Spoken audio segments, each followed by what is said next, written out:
So today we're making almond cutout cookies. You can cut them out into any shape you'd like, and they are fantastic right out of the oven just as they are. But you can also use my quick dry cookie icing to dress them up as much as you'd like.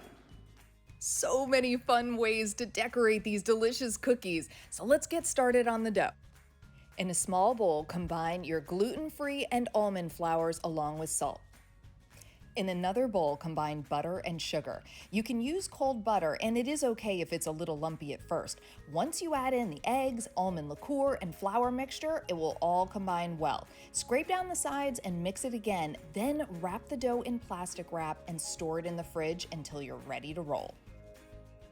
Now dust the countertop with powdered sugar, not flour. Why? Because it works just as well and tastes much better. Then roll out the dough, cut out your shapes, and repeat until all of the dough is used. Now don't worry about overworking the dough because you're using gluten-free flours.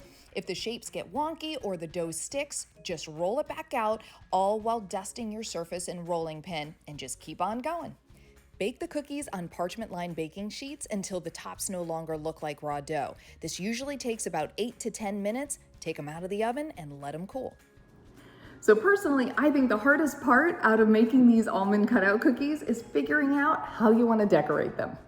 For my quick dry cookie icing, combine powdered sugar, cornstarch, milk, and almond liqueur. Stir until smooth, breaking up any lumps. Remove a portion of the extra thick icing and put it in a zippered bag for making borders and thin lines. Then add a little more milk to reach a spreadable consistency for decorating the larger portions of the cookies.